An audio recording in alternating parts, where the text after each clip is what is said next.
Well, after 18 weeks of incredible action, the NFL regular season has come to a close, and we had some great storylines to wrap up on Sunday. With all that said and done, these matchups are going to provide new storylines. Surprises like the Jags and the Seahawks looking to upset the odds. We know Kansas City and Philadelphia will be getting their popcorn ready as they enjoy those first-round byes. All right, let's get into these matchups with our dynamic duo. Senior NFL writer Pete Prisco, former general manager Rick Spielman. You're already smiling. They've been talking all about this stuff for the last couple of days, and so we'll just continue it. Some good matchups, some intriguing matchups, and with that very thing in mind, which of these games is the most intriguing for you, Rick? To me, and I know I'm not going to take Pete's thunder away, and he's going to talk about the young quarterback, but it's the Chargers versus the Jacksonville Jaguars.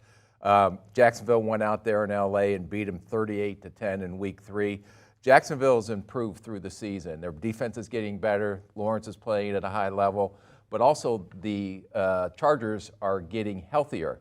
And to get Joey Bosa back on, I think Khalil Mack's going to be an X factor during these playoffs. So to see a healthy LA Chargers team, I know you were against it yesterday, them playing their starters when they had the number 5 seed locked up. But I think it was a good thing to get him rolling going into Jacksonville. Well, Mike Williams did get hurt in that game. He's fine. Yeah, well, that's easy for you to say. You don't have the back problem like he does.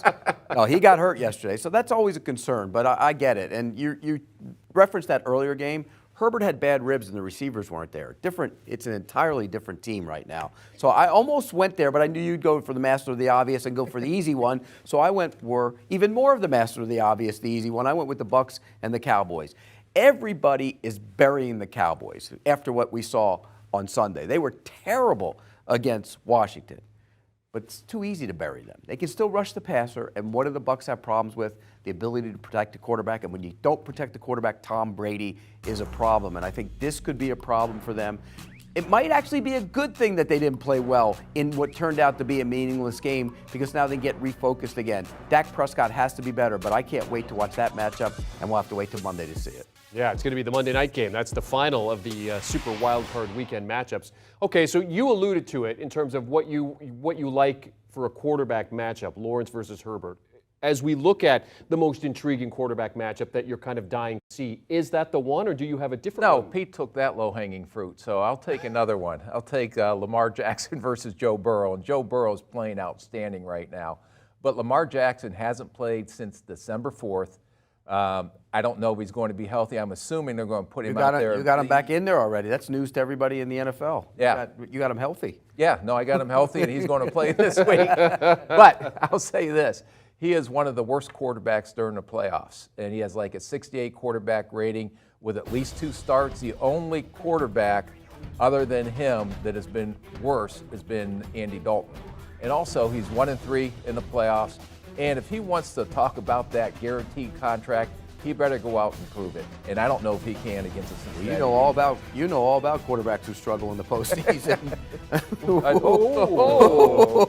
I mean, you used to have one. Low hanging fruit and low blows. 1 and 2. Wow. 1 and 2. It were purple. Mine is obviously it's the hair bowl. I mean, you have Justin Herbert going against. How ironic. I mean, you go against Lawrence. This is going to be one of those games where you look at it, you say 2 young quarterbacks, first playoff game for both. Remember, everybody thinks the Chargers have been there before. They haven't. And this is a long trip on a short week. That's a tough turnaround for the Chargers. Lawrence did not play well last week. He was struggling in a big way. I think he responds here and plays much better. This one could get loose, and we could see both teams into the high 20s and maybe into the 30s. And hopefully Doug Peterson will have another play for you that you can go on and rip. There's always one every game. It's Philly specialitis is what I call it. Play to your strengths. Play to your strengths. Play football. Play football. Play your game. Make your damn kicks while you're at it. Trevor Lawrence versus Justin Herbert, yes, one of the key matchups coming up Super Wildcard Weekend. You look at the numbers, I mean, not really a lot of difference there.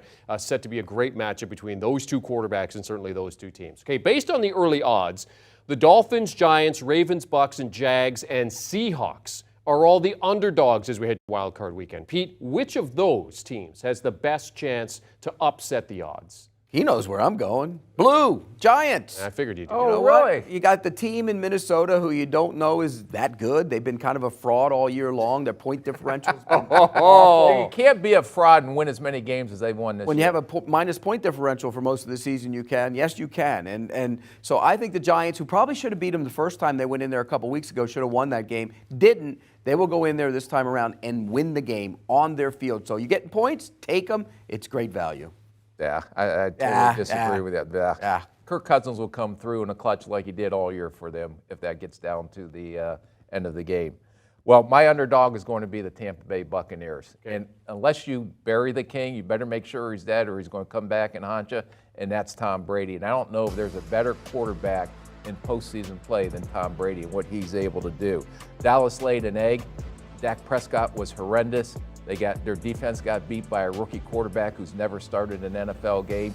They had so much on the line yesterday because they didn't know if Philly was going to win or not, to win potentially the #1 seed, to win the NFC East, and they were horrible. So the only concern I have with Tampa not being able to pull this out is the injuries up front on their offensive line, and Hensley got beat or hurt their center yesterday with a hamstring. But if they can't keep Tom Brady upright, then that may be an issue, but I don't see that happening. Well, that's the way you beat him, is you knock him down. And everybody, if you look in the history of the postseason, his losses have all come with teams who get after him and pressure the quarterback. Okay, so hang on a second here. We talked about underdog with the best chance to upset the odds.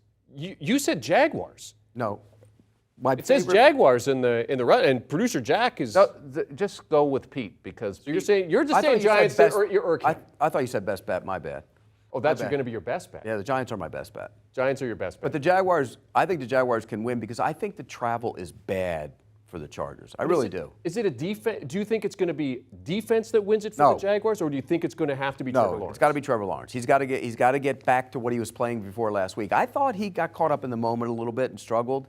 He didn't look comfortable, and he admitted earlier this year he was a little nervous and he didn't feel comfortable and confident. I think he's going to be comfortable and confident this week, and I think that's going to respond. Yeah. Again, the travel's tough. Rick, you've been in this league a long time. You know when you turn around and play on a Sunday, and they played, and you have to go out on the road on a East Coast trip from the West Coast. You have to fly in on Friday now. And that's probably the longest point from point A to point B because that's about a 6-hour flight to get over there. It's a long trip, and I think the Jaguars can win that game, and I think they will win that game. And I think Trevor Lawrence will learn from some of the mistakes he made in that big game to win the AFC South because that was his first big stage to come up and win something. So I think he'll grow from that experience on some of the throws that he did miss to win. Yeah, and there's always the factor that can play into this game, though.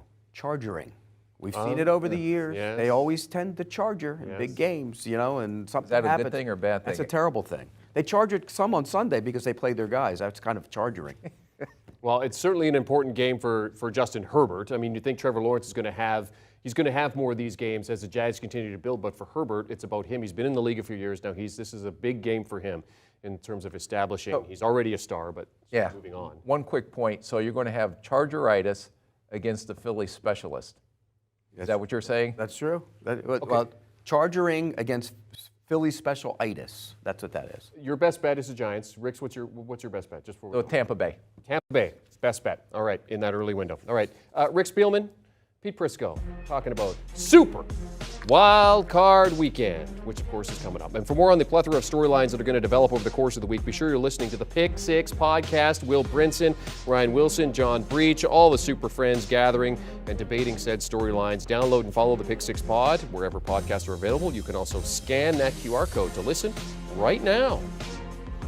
Do you want a sports network that delivers everything that matters about the game? The highlights, the picks, the instant analysis, no yelling, no fake debates, no politics. Hit the subscribe button and never miss a moment.